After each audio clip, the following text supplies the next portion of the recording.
Die ANC gaan die land vir die 6de keer regeer en die septer in 8 van die 9 provinsies swaai.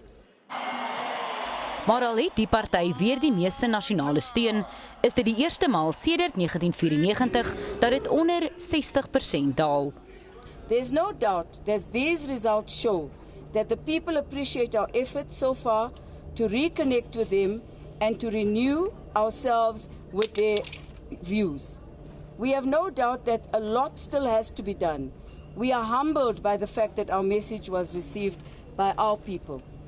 The continued mandate that the ANC received to govern at national level and in 8 provinces represent a critical step towards recovery from the low point of 2016 local elections.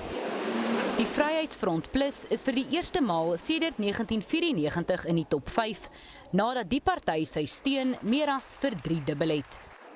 Die Vryheidsfront is baie bly oor die uitslag, ons is verheug daaroor.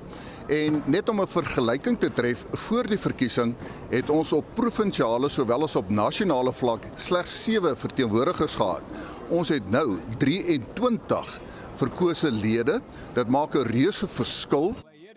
Intussen dreig 'n groep kleiner partye met hofstappe, omdat die verkiesing volgens hulle nie vry en regverdig was nie.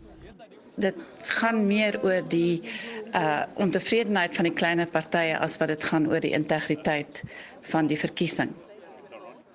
Mia Spies, E-nuus, Pretoria.